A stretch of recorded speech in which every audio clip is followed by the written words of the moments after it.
அன்பர்களே, மக்களின் மனக்குரலாக நான்.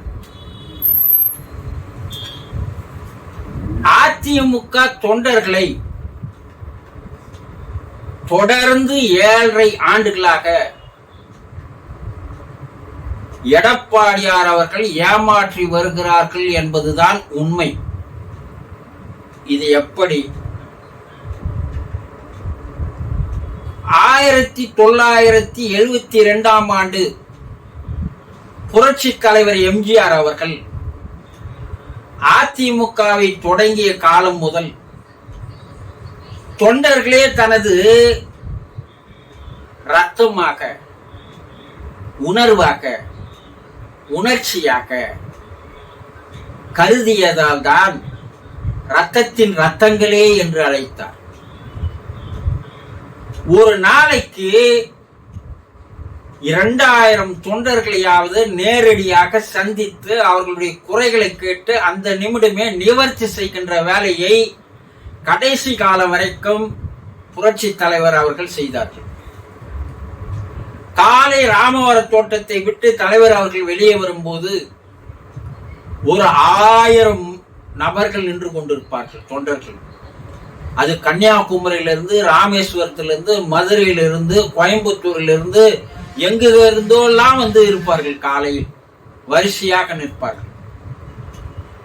அப்படி வந்து நிற்பவர்கள் முதலில் தோட்டத்தின் பின்னால் இருக்கின்ற சமையல் அறைக்கு சென்று எல்லோரும் உணவறிந்து விட்டு வந்து நிற்க வேண்டும் என்பதுதான் தலைவருடைய அன்பான கட்டளை. ஒரு தாயை போல தன்னுடைய தொண்டர்களை பார்த்து கொண்டார். அவர் வந்ததும் எல்லோரும் காலை உணவு அருந்தினீர்களா என்றுதான் முதல் வார்த்தை கேட்பார். பின்பு ஒவ்வொரு தொண்டரிடம் நேரடியாக சென்று அவர்கள் தருகிற மனுவை வாங்கிக் கொள்வார். அது என்ன குறை என்று கேட்பார்.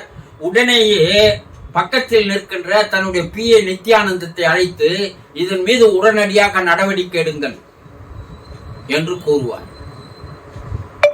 எங்கிருந்து வருகிறீர்கள் என்று கேட்பார்.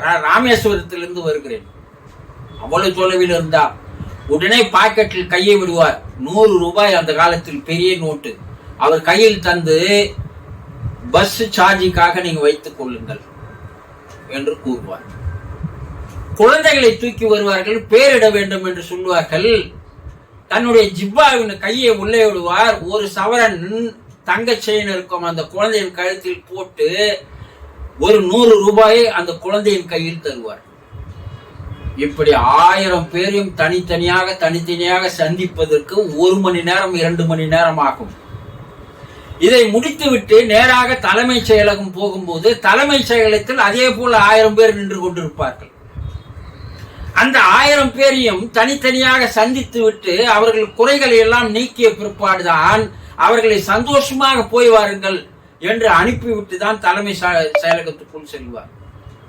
இது 1 ஆண்டு இல்ல, 2 ஆண்டு அல்ல, பல ஆண்டுகள் புரட்சி தலைவர் அவர்கள் தன்னுடைய தொண்டர்களை தன்னுடைய உணர்வுகளாக பார்த்து வந்தார். அதனால்தான் தொண்டர்கள் அவரை தெய்வத்திற்கு சமமாக இன்று வரைக்கும் வணங்கி வருகிறார்கள். தொண்டர்களை வளர்த்த விதம், தொண்டர்கள் மேல் அக்கறை, அன்பு, அரவணைப்பு, பாசம் எல்லாம் வைத்திருந்தவர் புரட்சி தலைவர் எம்ஜிஆர் அவர்கள்.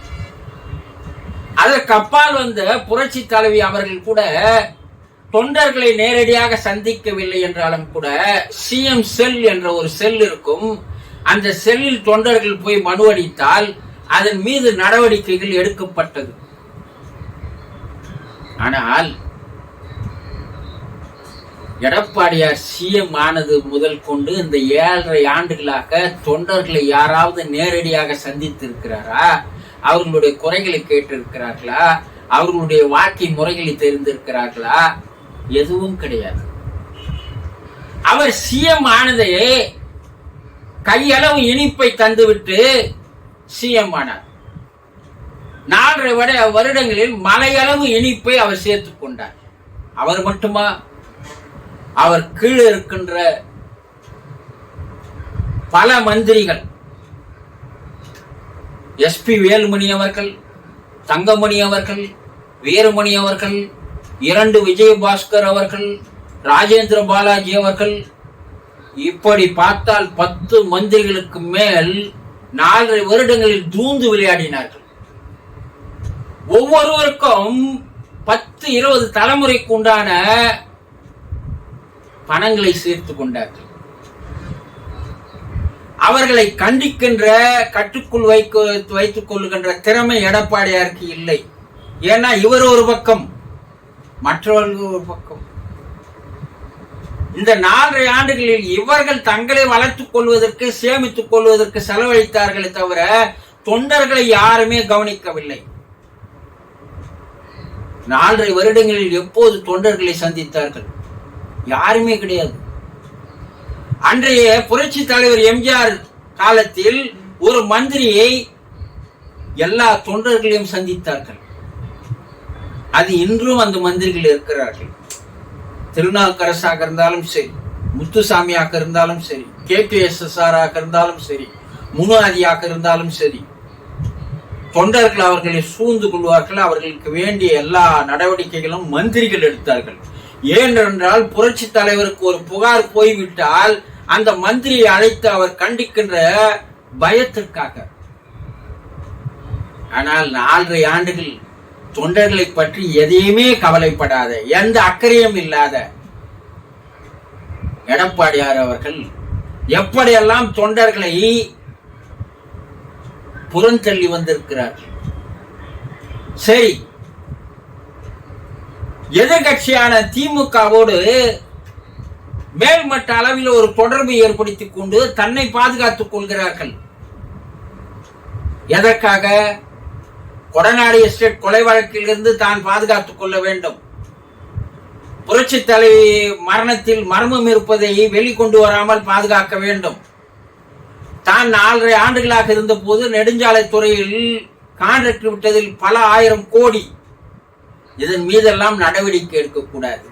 அதற்காக திமுகவோடு ஒரு டீலிங். இது 3 ஆண்டுகளாக திமுக ஏதாவது நடவடிக்கை இவர்கள் மீது எடுத்ததா என்பதை சிந்தித்து பாருங்கள். இல்லை. அதே நேரத்தில் சில மந்திரிகள் திமுக மந்திரிகளோடு சேர்ந்து, முன்னாள் மந்திரிகள், மாவட்ட செயலாளர்கள் திமுக மந்திரிகளோடு சேர்ந்து இந்த 3 ஆண்டுகளாக பல்வேறு தொழில்களில் ஈடுபட்டு பணங்களை பெருக்கி வருகிறார்கள். சில மந்திரிகள் பிஜேபியோடு நெருக்கமான தொடர்பில் இருக்கிறார்கள். இவர்கள் வாழ்க்கையை மட்டுமே பார்க்கிறார்களே தவிர கீழே இருக்கின்ற அதிமுக தொண்டனுடைய நிலைமை 7.5 ஆண்டுகளாக என்னவாக இருக்கிறது என்பதை யாரும் கவனிக்கவில்லை. மாவட்ட செயலாளர்களுக்கு பணம் வருகிறது. பொதுக்குழு உறுப்பினர் தாம் பொதுச் செயலாளர் ஆவதற்கு பணம் தரப்படுகிறது. ஒரு 2000 பொதுக்குழு உறுப்பினர்கள், ஒரு 60-70 மாவட்ட செயலாளர்கள், ஒரு முன்னாள் மந்திரிகள் 30 பேர் எல்லாம் செழுமையாக இருக்கிறார்கள். போதுமா? 2 கோடி தொண்டனுடைய நிலைமை என்ன? அவனால் ஒரு கவுன்சிலராக ஆக முடியவில்லை, ஒரு பஞ்சாயத்து உறுப்பினராக ஆக முடியவில்லை, அவனால் ஒரு பஞ்சாயத்து தலைவராக ஆக முடியவில்லை. இவர் 4.5 ஆண்டுகளில் இருந்த போது எதையும் அவர்களுக்கு செய்யவும் இல்லை. புரட்சி தலைவரும் புரட்சி தலைவியின் மீது கொண்ட அன்பு கொண்ட காரணத்தினால் தான் அவன் இன்று வரைக்கும் கட்டுப்பட்டு உள்ளே இருக்கிறான். ஆனால் ஒரு சாரர் மட்டும் கோடீஸ்வரர்களாக மாறிக்கொண்டே இருக்கிறார்களே எப்படி? 2 கோடி தொண்டர்கள் இன்னும் பிச்சைக்காரர்களாகவே இருக்கிறார்கள் எப்படி? இதையெல்லாம் தொண்டர்கள் நினைத்து பார்க்க வேண்டும்.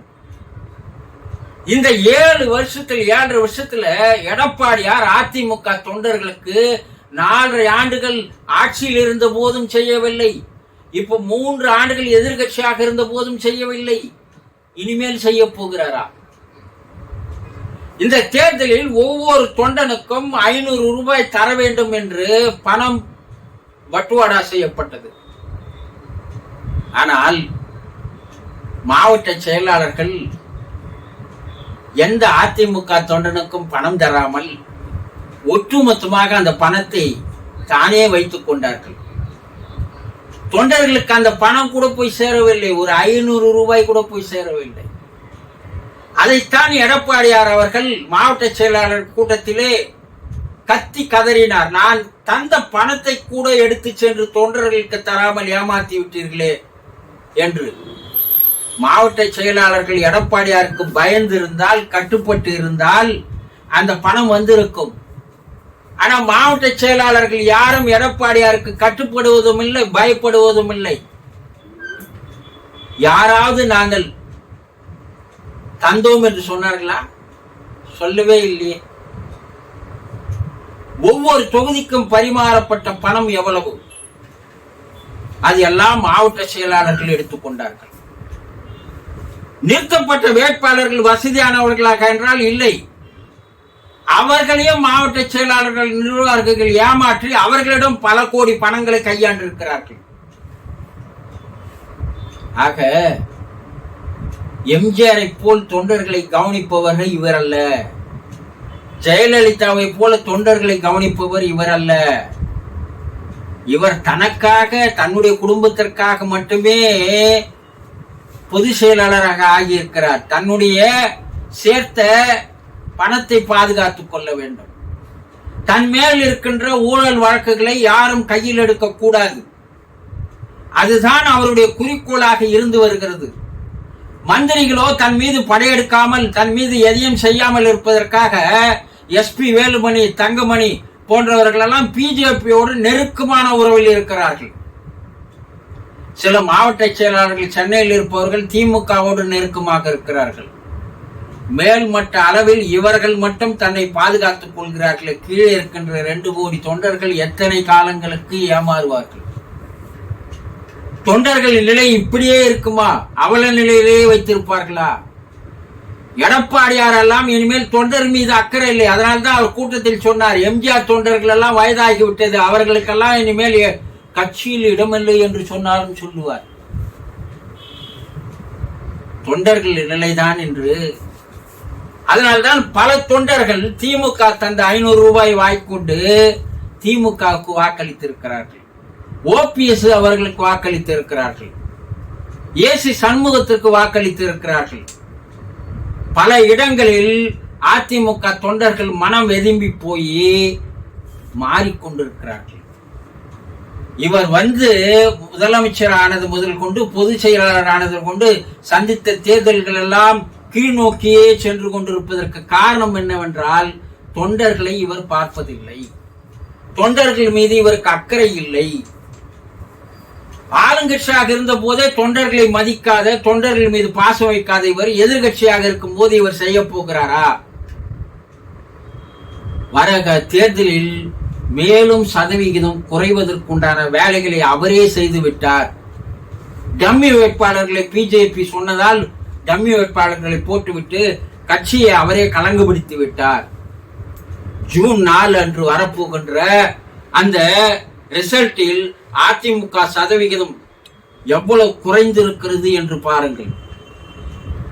அப்போ அதிமுக தொண்டர்கள் அனாதைகளாக அவலை நிலையில், அவர்கள் என்ன செய்வது, ஏது செய்வது என்று புரியாத நிலையில்